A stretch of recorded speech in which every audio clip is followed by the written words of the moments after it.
welcome back to All the Buzz. It's your host, Sydney Sadik, and I am so excited for you guys to listen to my second interview on the podcast with the one and only Real Housewives of New Jersey star, Margaret Josephs. I've known Marge for years. I have been on her podcast. We had the same agent at one point in both of our careers, and she is just such a go-getter. She has so many businesses. She is definitely like the number one, I feel like, most talked about Real Housewives of New Jersey star of the moment. And she just tells it how it is. I learn something from her every single time we talk. She is my blonde, like, soul sister from another mister. We both don't drink. I don't know. We've just always gotten along. So I could not be more excited to have her be our second guest on the show. And there is so much to discuss. We are just off the heels of our Memorial Day issue of Spotlight. I cannot believe that the summer season is officially here. It's getting hot in New York, hot in the Hamptons, and I'm sure in a lot of other parts of the country. And we are just so excited about all the buzz. We love hearing what you think, so make sure to message me and my team at Spotlight with questions or suggestions for solo episodes as well as interviews. We love to hear, we love to learn, and we are here to entertain and inform and inspire you. So without further ado, you guys, please enjoy my conversation with Marge.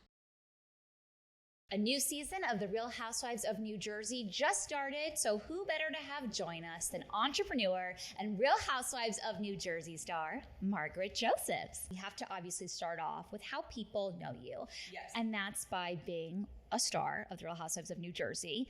You've been on the show for nearly 10 years. How are you feeling as this new season is airing? Yes. Well, you know, it's funny because this season was a very different season.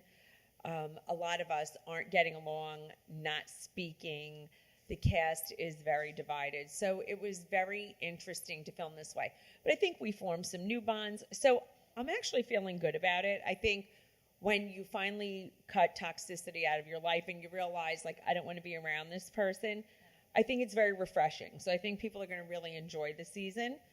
But, you know, it's we'll see what people think. But I love it. You've been getting picked up a lot in the last week about things that you've been talking about, the relationship with Teresa and Jackie and Jen. Like, how do you deal with that when something that you've experienced on camera like months ago is then almost happening? A year ago, actually. Right. Almost. You're reliving this now a year later. How do you deal with that? I know. You know, it's very interesting because people are like, oh my God, I can't believe she said that. I was like, it's not so earth-shattering that this is coming out. But I think people are just in such shock because they're like, how is this possible? People are filming together. They're not really speaking. People loved Jackie and I, that we were so close, such good friends. They can't understand how the demise of this relationship.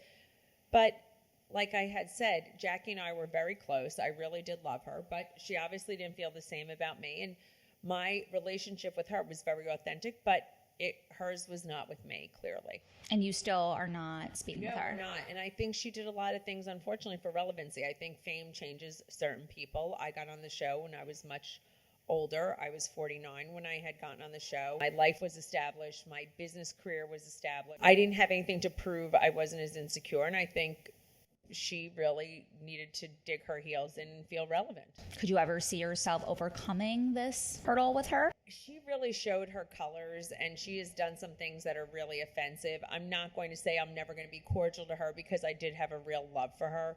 It would take a lot of work on her part to really turn things around, but I don't know if I could ever trust her again. Who do you trust the most on this cast right now? I'm close to a lot of the women. I would say Dolores, Melissa, obviously, we're very close. Rachel Fuda, very close. People are seeing it play out with Jen Fessler that, we're not good. She's in the middle, but I adore Jen Fessler as well. Yeah. I think it's really unbelievable when you look back at 8 years of you being on this show and just all of the different, things that have just taken place over this time. Take us back to the very beginning. How did you originally land on The Real Housewives of New Jersey? Well, it is very funny because Amy Rosenblum, our agent, was always, when she had met me, she's like, who's this girl in pigtails? She needs to be on a reality show. Yeah. And we never thought of Housewives. She was like, you're going to get your own show. I was going to get Pigtails and Power Tools with Joe because I had my own business. And Housewives approached me to do season 6. I was like, absolutely not. This is not for me. It was, I saw it was a family show. It seemed negative, which, it could be on occasion. I did not want to do it. And I had gotten it in season 6. I still interviewed for it. I said, let me just see. And I did not want to do it, and I declined. Come back, by the time season 8 came, I never got my own show. It was not going to happen. And I had a horrible lawsuit, and I needed to reboot my business. And I was like, you know what? Timing's everything. And I got on Housewives that year. And it really is amazing to see how powerful of a machine the Housewives franchise is. I mean, there are so many women like yourself who've gone on this show and have not only become reality TV famous, but they've been able to go on and create these product lines and have success outside of the reality TV world. Explain to our listeners like how much of an impact this show can have on really expanding your career. I think you have to understand it's a business like anything else. I had successful businesses before I got on the show. I was always an entrepreneur. And I know there's no platform like Bravo. There just isn't. It's great for charity. Yep. It's great to have a voice. If you're going on the show just to get famous, I think that's bizarre. I think it's great for a bunch of different things. And if you're not going to create something that's everlasting, I don't understand the point of it. So, of course, I was like, why wouldn't I not create something that's authentic to me? I think that's what you have to do. Find your niche, find what you really believe in, and you really could create something great. And even Jenna Lyons, who has had so much success publicly before being on the show, Real Housewives of New York, she even wanted to be a part of the Bravo family. Yeah, she even understands the platform. I mean, I was obsessed with Jenna Lyons before when she was creative director of J. Crew. She was unbelievable. She had her own reality show already. Yep. That was great that I followed. But she understands the platform of Bravo that could accelerate her career and reignite it.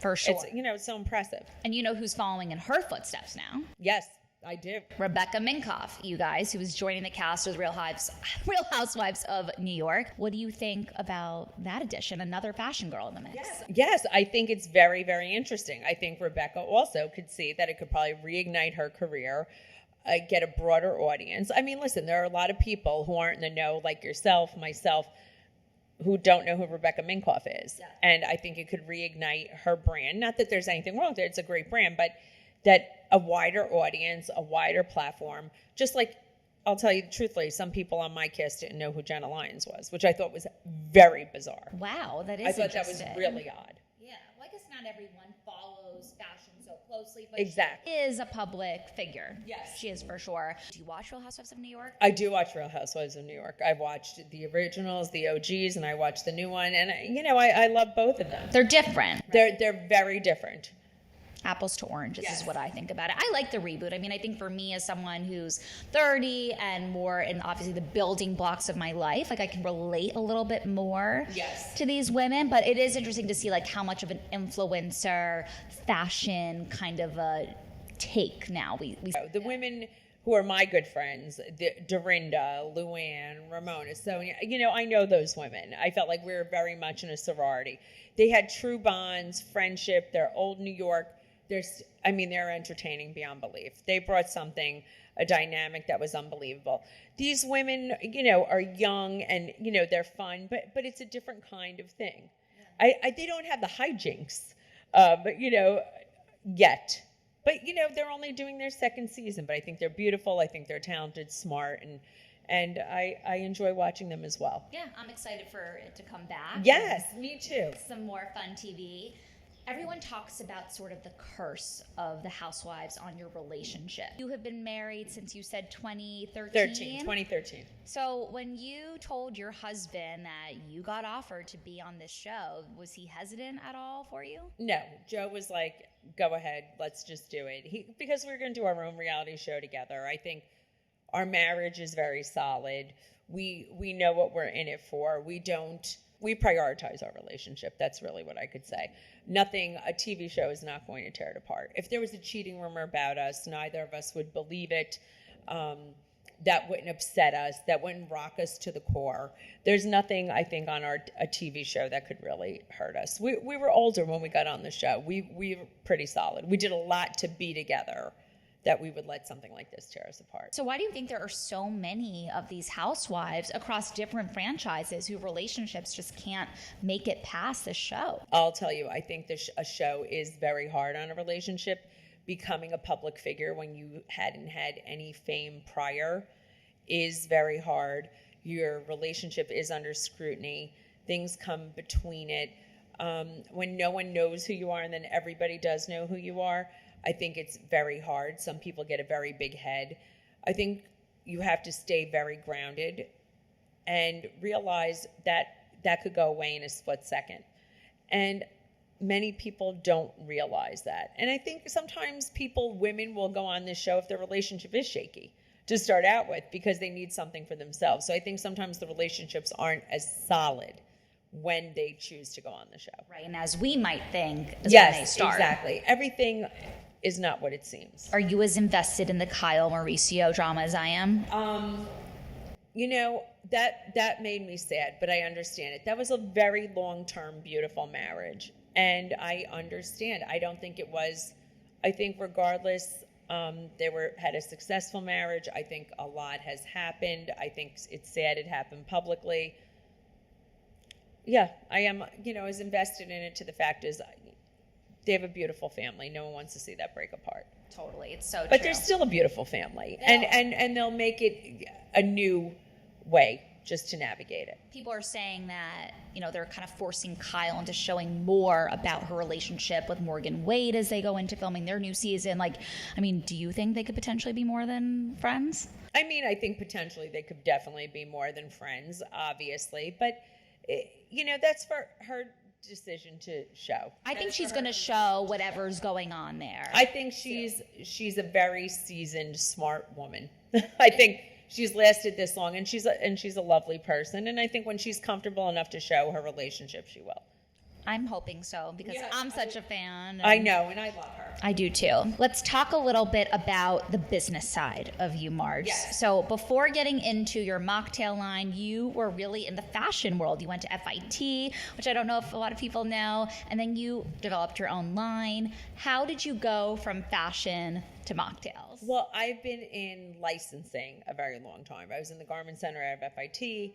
Then I had my own company, Macbeth Collection, which was really home, and it was very monogrammed and very preppy chic. We sold all over the Hamptons. We really sold everybody. We were on the O list 6 times, and that then I started licensing the brand out. So we're really in the mass market. We're in the Burlingtons, the Walmarts, the TJ Maxxes of the world with all different products. We have a beauty line, Candy Couture, in Walmart for a very long time already, many, many years. That is still there. That's very strong. But I get paid on royalty. Mm-hmm. I rely on other people's distribution. And it's a great business model because there is not a lot of risk. Right. But during COVID, some of the companies that I was licensed to aren't any longer in business. My luggage license, that was great, went out of business, things like that. And I said to myself, I have to own something again, myself, Lexi and I. And what is authentic to me? And I said, what's authentic to me is really, I don't drink. And that's my superpower. I don't drink. And I never drank. And many people like yourself, Sydney, don't drink. And there has to be an alternative that we could party with everybody else. And that's how I went into beverages. Now, I knew nothing about it, by the way. It's a male-dominated industry. It's hard for a woman to break into. And I learned a lot. I made mistakes. I self-funded it. We came out with the flavors ourselves, and Lexi and I learned on the fly. But I felt like I have to do something that's authentic and that I believe in and I'm passionate about. And now I read that you just got a partnership with the White Sox team. Yes. How cool is that? Oh, it's unbelievable. The stadium and Major League Baseball was not on our bingo card, but someone that we work with met someone in an airport, and they were like, we're looking for a mocktail line. And they were like, I know these great women. They have a mocktail. We flew out to Chicago. It literally felt like it happened overnight. We did a deal with Major League Baseball for the Chicago White Sox. And it happened, and it was unbelievable. I was very excited because we're the first mocktail in guaranteed rate. That's where the White Sox play. Yeah. We sponsored them. It's fabulous. There's options there for people who don't drink. They could spike it there. And I think this is going to be the trend. We're going to be working with other stadiums as well. I threw out the first pitch at the White Sox game. I don't know how to throw a baseball. How amazing was that? I had to take lessons because I was like, I'm not going to have the crowd boo at me. I'm not going to publicly humiliate myself and look like a loser. I made it to home plate, which was a big deal. So I was very happy. How cool. No, it is cool. I did a lot of bucket list things, so it was a big deal. I feel like when you want something, you do whatever it takes to make sure that not only happens, but like you nail it. Yes, we are determined. I am very determined and scrappy. We don't like to take no for an answer. I don't like to embarrass myself. I understand that. I think you're very similar. You're determined and you're young. Look at everything you've accomplished. But I think women in general, when they put their mind to it, can achieve a lot. No, I appreciate those words. I try, right? And I think that's the whole piece of it too that a lot of people don't talk about. You have to try. I think a lot of people expect that you go on a show like Real Housewives or, I go on the Today Show back in the day and things just happen. Yes, those things help, but it's what you do with those platforms that really impacts the outcomes of your career. Yes, there's no overnight success. None. You did so much legwork to get here. 10 years worth. Yeah, 10 years worth. And yeah, exactly. 10 years of an overnight success. And that's what it is. And I've worked my whole career and I've reinvented myself numerous times over and over again. So, I think people don't give anybody enough credit. When they see they're successful, they're like, oh, they're lucky. No, it's hard work. Yes. Luck is hard work. Totally. What do you say to the women and men who say, I really just dream and wish that I could be on a reality show? What would you say to them? Be careful what you wish for. No, I say if you want to be on a reality show, pitch an idea, try, there's plenty of reality shows that are looking for people. There's the Big Brothers, there's, all these different things, but it's also, it's still a job. It's not everything it's cracked up to be. You have to have very, very thick skin. And be aware that you're up for public scrutiny. You'll never have an ounce of privacy again. That's not easy. No, it's not easy. A public life is not an easy life. No. I mean, I love it. I'm very blessed. I'm not complaining about it. Yeah. But it is a combination of heaven and hell. There you have it, heaven and hell. I'm looking at you and I'm like, you look so stunning, and everyone will be able to see because, but we're doing this video recording. Are you done with the pigtails? Is that done? No, I still wear pigtails. I'll wear them on the weekend. I still wear them when I go out, but I change my hair. I wear different hair pieces. I change up. I feel like I'm always in theme or costume. But this should be like your new go-to, like this top knot. Oh, you do? I love the top knot. Now, Joe doesn't love the top knot as much. Well, are we doing it for Joe? No, I do it for me. I do it for me. I love the top knot myself. Yeah, it looks really good. What would you say that people don't get to see about you on television? This is the one place where I am sensitive. I keep my private life private. Yeah. And people attack me a lot for that. I raised my 3 stepchildren from my first marriage. I do have a biological child. Joe has 2 children. And we keep that very, very private. And then everybody thinks they know what's going on. They constantly say to me, your kids hate you, crazy things like that. You don't have a kid, your family can't, because I keep that off social media. Why do you do that? Why do you keep Because my children didn't choose to be public figures. They don't want any part of it. The social media could be very, very cruel. I don't need them harassed or judged. I chose that life. They did not choose that life. And, it keeps it a little precious. It really does. And there is a little part of me that I need to keep sacred. And I realized that early on when I went on the show. I explained I did leave my first husband for Joe. I was very honest about that. I did have an affair. And and that happens in life. And I said I was just connected from 2 of my stepkids, and immediately everybody makes assumptions and this, that. And I'm even dealing with it now. You'll see by the time this comes out, the episode will air, the father of my kids died suddenly. It'll be a year and a half. And, I grieved on the show because it was coming up on the year anniversary. And people are like, how could you grieve about someone you cheat on or that you left? Well, he was still the father of my children. We were married 20 years. We spoke every day. And people are like, well, we didn't see that. Well, no, I kept my private life private for the sake of my children. And I think that's the one thing that people don't see. Wow. But that's okay. Yeah, I mean, you have to have boundaries in life. And just because you choose to be a public figure doesn't mean you have to be public about everything. It's protection. And I think I have to protect certain things so my kids could feel safe and I feel safe. And my kids are grown adults. I mean, some of my stepkids are older than, Yeah. Most of them are older than you. I don't know how it's possible. But. My ex-husband was 20 years older than my son's a little younger than you. Yeah, you have to keep certain things private for your mental health. Yeah. You have a lot of wisdom and strong words, and as I'm listening to you here, and we've talked before, like I said, it's on your podcast, but every time I speak with you, I feel like I take something away from you. No, really, that's a little different. And I'm very much inspired by my mother, and I know that you have a very close relationship with your mom. What is the best piece of advice that your mother has passed down to you? I think my mother, Marge Sr., has said a lot of things to me, but the one thing is that she was always, the way she said was, don't ever change who you are. She never wanted me. She was never a dream squasher. If whatever I said I wanted to be, she was like, you can do that. And I think that's what it is just like the constant encouragement. And that was the best advice she ever gave me. It's just like, just go for anything. Just go for it. She was never a person to say, that's not possible. Don't do that. Have a backup plan. She wasn't that person. And I think that's really what gave me a lot of confidence. Because people are always like, how do you get confidence or feel secure? And I mean, listen, Marge Singer, I publicly, said in my book, she drank too much, she did this, she did that. But I always felt very loved and very supported. And I think the best piece of advice, which I think made me a better mother and things like that, was always be supportive of people. Don't be a dream killer. Always give people the encouragement that they could really do what they want to do. And I think that was a big part of what I learned. Was there one moment when you look back that you realized, I've made it, I've done a lot, if not everything, that I've wanted to do? No. I never feel I've made it. I know I've achieved a lot of success, but I never feel, I think entrepreneurs and people who are very driven never feel like they've really made it. Do you think that's what keeps you so humble? I think that's what keeps me going all the time. I always just feel like, well, there's always something more.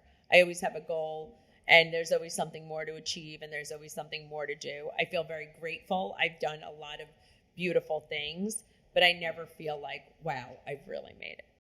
That's interesting. Yes. I do resonate. I do think that is a problem that comes with being an entrepreneur. You're always looking to achieve the next thing. Yeah, I think you just, no, I feel content and happy that I have a beautiful life. I love my life. I mean, listen, I've been on the balls of my ass, and I was still pretty happy. Like, I'd wake up smiling. I was in a good mood, and I would laugh about it or whatever. I'm like, oh, this too shall pass, and it does. Yeah. Things always get better. But I have great things. I've achieved a lot. Lexi and I, even when we're at the baseball stadium, I'm throwing out the first pitch and all these great things. I'm like, oh, but we got to do this. I think it's important to stay hungry. And you're hungry. I'm hungry. I'm hungry with you. We're hungry girls, right? Marge, I want to play a game of rapid fire with you. Okay. Are you ready for it? Yes, I'm very ready. Okay. By the way, even though Marge is a Jersey girl, she still loves the Hamptons, which is what's prompting this next question. Yes, by the way, I'm a very big Hamptons lover. You are. Much more than the Jersey Shore. What is your favorite Hamptons restaurant? Oh my God, okay. Now here we go. That's a very hard one to say. I love Sen. I mean, I'd say Sen. Shoes or purses? Shoes. Favorite mocktail flavor from Soirée? Oh, the Cool Breeze. It's the cucumber, mint, lychee, and elderflower. That's so funny because that was the one I gravitated towards. Yes. Though the Margarita is the bestseller and named after me, Cool Breeze is my favorite. Tastes the best? Okay. Beach or pool? Beach. What is your purse essential? Lipstick. Kim K, Charlotte Tilbury. Morning person or night owl? Oh my God, night owl. I hate getting up in the morning. I feel ya. What is one fashion trend that belongs in the past? One fashion trend that belongs in the past. I could probably think of I don't love Bermudas. I'm trying to think on what people wear, but I can't stomach them. I'll tell you what, a lot of plastic surgery trends I hate. I'll tell you what big trend. That overly filled lips. Overly filled lips, not my jam. I mean, listen, I've also had a facelift. But I was going to say, overly filled lips. A little filler in the lip is fine. But when, you have those huge, big lips, not a good look. Time to deflate. Yeah, time to deflate. I don't know how this came into trend. And the overly filled butt. Yeah. Whose bright idea was this? I don't know. Changing your body, that's the trend I don't like. Changing your body to fit a trend. It's not natural. But the whole point is plastically overly filling your butt to be in a trend, to look like something you're not. That's a weirdo thing. Yeah, you've got to embrace your goods that you have. Yes, embrace the good you have. Last but not least, what is your favorite dessert? Oh my God, anything chocolate. Anything chocolate. I love chocolate dessert. Yum, same. That was so fun. Thanks for playing. To wrap things up with Marge, tell us, what is next for you? Summer is here. What can we expect? There's two things to expect. I am working on doing vacations with Marge and Joe. What does that look like? We are going to be doing some kind of tour thing, which is kind of fun. We're doing Travel with Marge and Joe to Italy. We're working with a company called Craft Tours. Aren't you afraid of super fans? It's not that inexpensive. No, I'm not actually. You want the truth? I'm a lover of people. So we'll be doing a big trip to Tuscany, and then I'll be doing a girls' trip to Morocco next year. We haven't formally announced that, but I do love to travel.